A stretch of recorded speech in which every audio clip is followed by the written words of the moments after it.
So last market season, last year, 2022, we grew lettuce in it's a hoop house down the hill here. It was 4 beds, 16 feet wide, and in the ground, raised beds. Toward the end of the season, started thinking about doing hydroponics. I was reading up on it, and it seemed like a potentially more efficient way to do lettuce and leafy greens. So we converted we have a garage in a box that you get at Tractor Supply. You can put a car in there. It's like a temporary garage type of thing.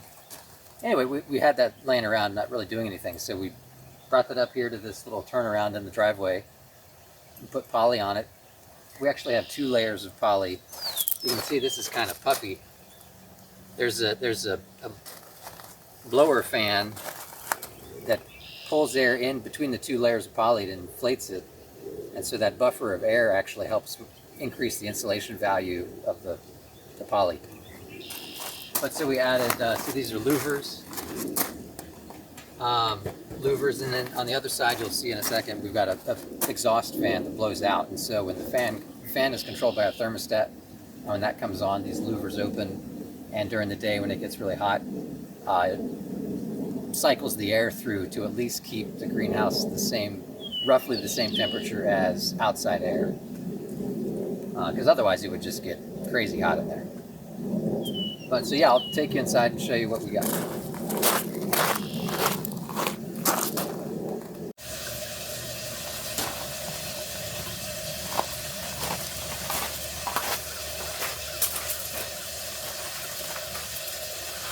So yeah, this is our, it's called a deep water culture hydroponics setup.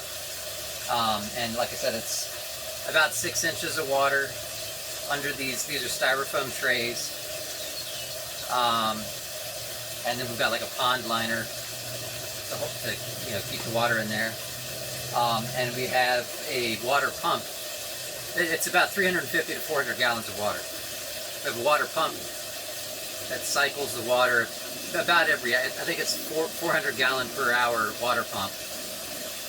And it's hooked up, you see these PVC pipes, those are, it's a Venturi system where basically the pipe is sucking air in and the water pump is pumping water through underneath, and the air gets mixed in with the water. And so the net result is we've got these little T PVCs coming out where the air gets shot out. So it basically creates bubbles. And the idea is you want to add oxygen to the water. Now we got this whole Venturi PVC idea from another YouTuber who probably gets a few more views than we do. Their name is Saluda Grade Farm. I think they're in like North Carolina. I think. I'll check that out. But I'll leave a link to them in the comments.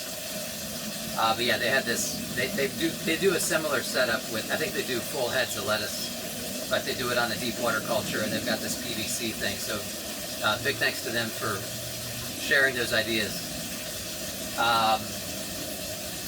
Let's see what else. So we have nine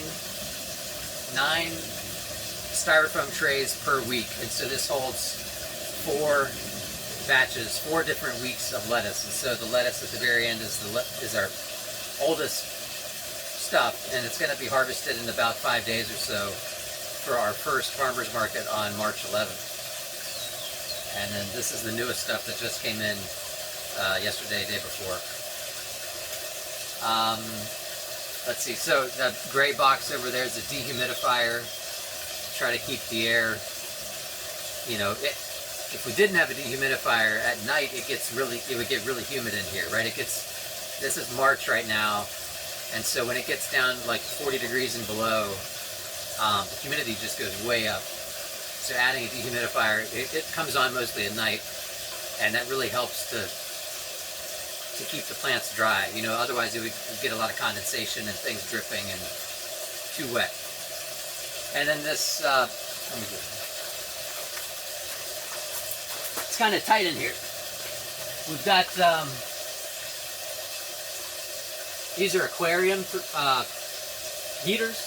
heaters to heat the water up. We try to keep the water at about 75 degrees. And this is a temperature and humidity sensor for the air. We've got a temperature sensor for the water. I mentioned the dehumidifier.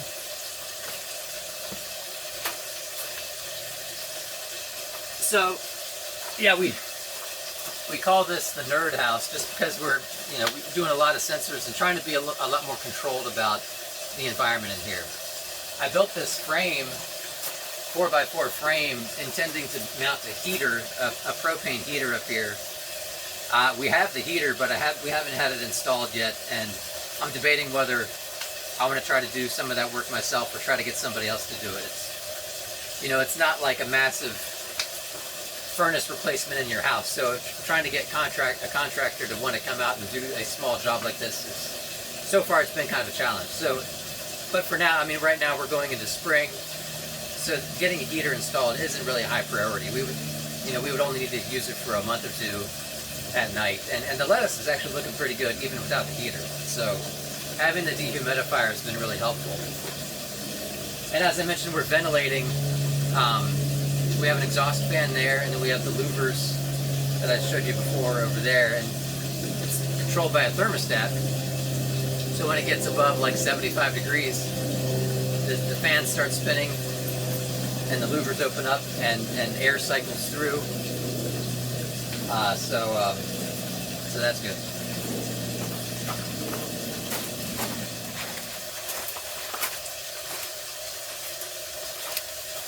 So this is called the Quick Cut Greens Harvester. We got this from Farmer's Friend.